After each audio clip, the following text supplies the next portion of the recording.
Mere Christianity by C.S. Lewis. Sexual morality. We must now consider Christian morality as regards sex, what Christians call the virtue of chastity. The Christian rule of chastity must not be confused with the social rule of modesty, in one sense of that word, i.e., propriety or decency. The social rule of propriety lays down how much of the human body should be displayed, and what subjects can be referred to, and in what words, according to the customs of a given social circle. Thus, while the rule of chastity is the same for all Christians at all times, the rule of propriety changes. A girl in the Pacific Islands wearing hardly any clothes and a Victorian lady completely covered in clothes might both be equally modest, proper or decent, according to the standards of their own societies, and both, for all we could tell by their dress, might be equally chaste or equally unchaste. Some of the language which chaste women used in Shakespeare's time would have been used in the 19th century only by a woman completely abandoned. When people break the rule of propriety current in their own time and place, if they do so in order to excite lust in themselves or others, then they are offending against chastity. But if they break it through ignorance or carelessness, they are guilty only of bad manners. When, as often happens, they break it defiantly in order to shock or embarrass others, they are not necessarily being unchaste, but they are being uncharitable. For it is uncharitable to take pleasure in making other people uncomfortable.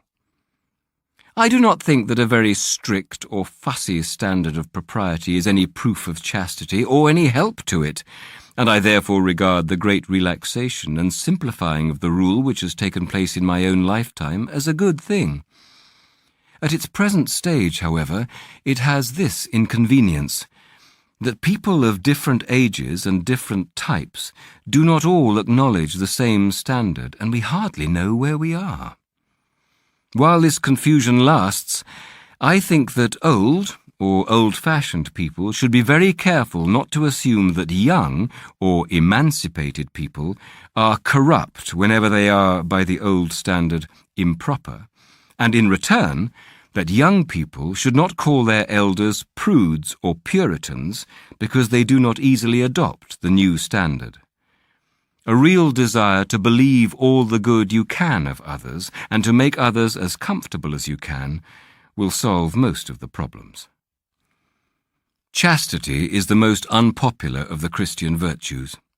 There is no getting away from it. The Christian rule is either marriage with complete faithfulness to your partner, or else total abstinence.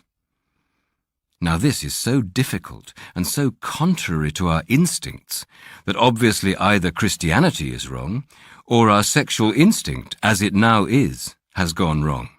One or the other. Of course, being a Christian, I think it is the instinct which has gone wrong. But I have other reasons for thinking so. The biological purpose of sex is children, just as the biological purpose of eating is to repair the body. Now, if we eat whenever we feel inclined and just as much as we want, it is quite true that most of us will eat too much, but not terrifically too much. One man may eat enough for 2, but he does not eat enough for 10. The appetite goes a little beyond its biological purpose, but not enormously. But if a healthy young man indulged his sexual appetite whenever he felt inclined, and if each act produced a baby, then in 10 years he might easily populate a small village. This appetite is in ludicrous and preposterous excess of its function. Or take it another way. You can get a large audience together for a striptease act, that is, to watch a girl undress on the stage. Now, suppose you came to a country where you could fill a theatre by simply bringing a covered plate onto the stage and then slowly lifting the cover so as to let everyone see, just before the lights went out, that it contained a mutton chop or a bit of bacon.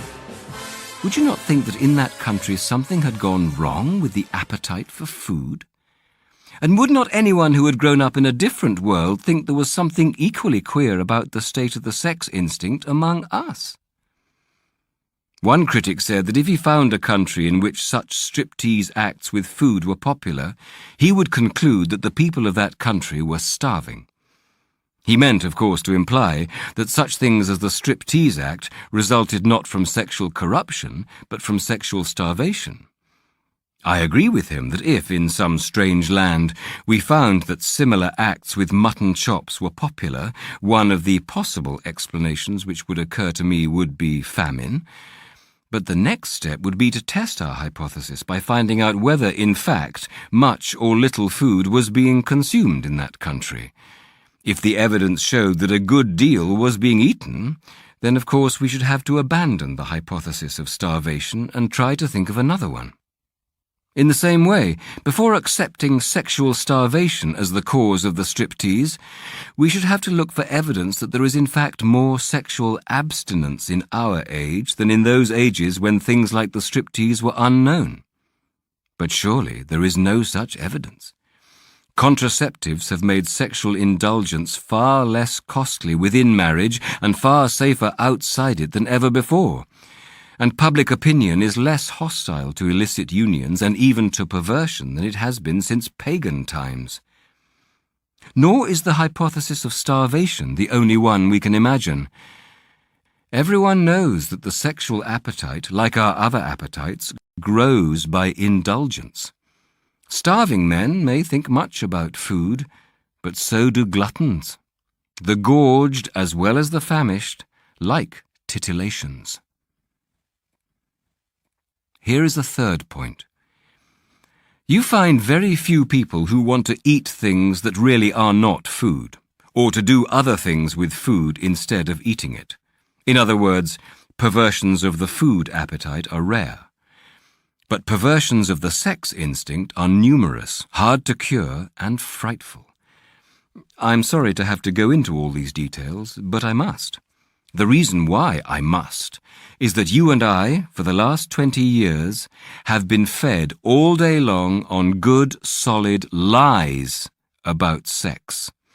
We have been told, till one is sick of hearing it, that sexual desire is in the same state as any of our other natural desires, and that if only we abandon the silly old Victorian idea of hushing it up, everything in the garden will be lovely. It is not true. The moment you look at the facts and away from the propaganda, you see that it is not. They tell you sex has become a mess because it was hushed up. But for the last 20 years it has not been hushed up. It has been chattered about all day long, yet it is still in a mess. If hushing up had been the cause of the trouble, ventilation would have set it right. But it has not. I think it is the other way round. I think the human race originally hushed it up because it had become such a mess. Modern people are always saying, sex is nothing to be ashamed of. They may mean two things. They may mean there is nothing to be ashamed of in the fact that the human race reproduces itself in a certain way, nor in the fact that it gives pleasure. If they mean that, they are right. Christianity says the same. It is not the thing, nor the pleasure, that is the trouble. The old Christian teachers said that if man had never fallen, sexual pleasure, instead of being less than it is now, would actually have been greater. I know some muddle-headed Christians have talked as if Christianity thought that sex or the body or pleasure were bad in themselves, but they were wrong. Christianity is almost the only one of the great religions which thoroughly approves of the body, which believes that matter is good, that God himself once took on a human body, that some kind of body is going to be given to us even in heaven, and is going to be an essential part of our happiness, our beauty, and our energy. Christianity has glorified marriage more than any other religion, and nearly all the greatest love poetry in the world has been produced by Christians. If anyone says that sex in itself is bad, Christianity contradicts him at once. But of course, When people say, sex is nothing to be ashamed of, they may mean the state into which the sexual instinct has now got is nothing to be ashamed of. If they mean that, I think they are wrong. I think it is everything to be ashamed of. There is nothing to be ashamed of in enjoying your food. There would be everything to be ashamed of if half the world made food the main interest of their lives and spent their time looking at pictures of food and dribbling and smacking their lips. I do not say you and I are individually responsible for the present situation. Our ancestors have handed over to us organisms which are warped in this respect, and we grow up surrounded by propaganda in favor of unchastity. There are people who want to keep our sex instinct inflamed in order to make money out of us. Because, of course, a man with an obsession is a man who has very little sales resistance. God knows our situation. He will not judge us as if we had no difficulties to overcome. What matters is the sincerity and perseverance of our will to overcome them. Before we can be cured, we must want to be cured. Those who really wish for help will get it. But for many modern people, even the wish is difficult. It is easy to think that we want something when we do not really want it. A famous Christian long ago told us that when he was a young man he prayed constantly for chastity, but years later he realized that while his lips had been saying, "O Lord, make me chaste," his heart had been secretly adding, "But please don't do it just yet." This may happen in prayers for other virtues too, but there are 3 reasons why it is now specially difficult for us to desire, let alone to achieve, complete chastity. In the first place, our warped natures, the devils who tempt us, and all the contemporary propaganda for lust combine to make us feel that the desires we are resisting are so natural, so healthy, and so reasonable that it is almost perverse and abnormal to resist them. Poster after poster, film after film, novel after novel, associate the idea of sexual indulgence with the ideas of health, normality, youth, frankness, and good humor. Now this association is a lie. Like all powerful lies, it is based on a truth. The truth, acknowledged below, that sex in itself, apart from the excesses and obsessions that have grown round it, is normal and healthy and all the rest of it. The lie consists in the suggestion that any sexual act to which you are tempted at the moment is also healthy and normal. Now this, on any conceivable view, and quite apart from Christianity, must be nonsense. Surrender to all our desires obviously leads to impotence, disease, jealousies, lies, concealment, and everything that is the reverse of health, good humor, and frankness. For any happiness, even in this world, quite a lot of restraint is going to be necessary. So the claim made by every desire when it is strong to be healthy and reasonable counts for nothing. Every sane and civilized man must have some set of principles by which he chooses to reject some of his desires and to permit others. One man does this on Christian principles, another on hygienic principles, another on sociological principles. The real conflict is not between Christianity and nature, but between Christian principle and other principles in the control of nature. For nature, in the sense of natural desire, will have to be controlled anyway, unless you are going to ruin your whole life. The Christian principles are, admittedly, stricter than the others, but then we think you will get help towards obeying them, which you will not get towards obeying the others. In the second place, many people are deterred from seriously attempting Christian chastity because they think, before trying, that it is impossible. But when a thing has to be attempted, one must never think about possibility or impossibility. Faced with an optional question in an examination paper, one considers whether one can do it or not. Faced with a compulsory question, one must do the best one can. You may get some marks for a very imperfect answer. You will certainly get none for leaving the question alone. Not only in examinations, but in war, in mountain climbing, in learning to skate or swim or ride a bicycle, even in fastening a stiff collar with cold fingers. People quite often do what seemed impossible before they did it. It is wonderful what you can do when you have to. We may indeed be sure that perfect chastity, like perfect charity, will not be attained by any merely human efforts. You must ask for God's help. Even when you have done so, it may seem to you for a long time that no help, or less help than you need, is being given. Never mind. After each failure, ask forgiveness, pick yourself up, and try again.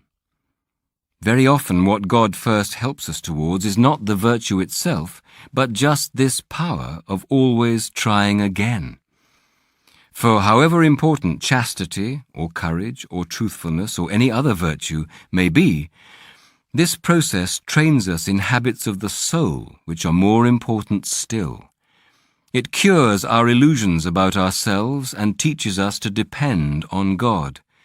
We learn, on the one hand, that we cannot trust ourselves even in our best moments, and on the other, that we need not despair even in our worst, for our failures are forgiven. The only fatal thing is to sit down content with anything less than perfection.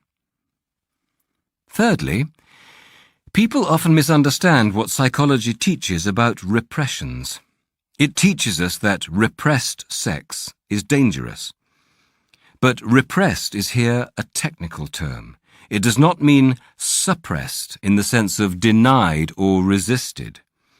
A repressed desire or thought is one which has been thrust into the subconscious, usually at a very early age, and can now come before the mind only in a disguised and unrecognizable form. Repressed sexuality does not appear to the patient to be sexuality at all. When an adolescent or an adult is engaged in resisting a conscious desire, he is not dealing with a repression, nor is he in the least danger of creating a repression.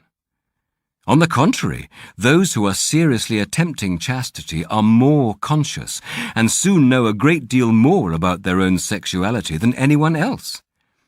They come to know their desires as Wellington knew Napoleon, or as Sherlock Holmes knew Moriarty, as a rat catcher knows rats, or a plumber knows about leaky pipes. Virtue, even attempted virtue, brings light. Indulgence brings fog. Finally, though I have had to speak at some length about sex, I want to make it as clear as I possibly can that the centre of Christian morality is not here. If anyone thinks that Christians regard unchastity as the supreme vice, he is quite wrong. The sins of the flesh are bad, but they are the least bad of all sins. All the worst pleasures are purely spiritual. The pleasure of putting other people in the wrong, of bossing and patronizing and spoiling sport and backbiting, the pleasures of power, of hatred. For there are two things inside me competing with the human self which I must try to become. They are the animal self and the diabolical self. The diabolical self is the worse of the two. That is why a cold, self-righteous prig who goes regularly to church may be far nearer to hell than a prostitute. But of course, it is better to be neither.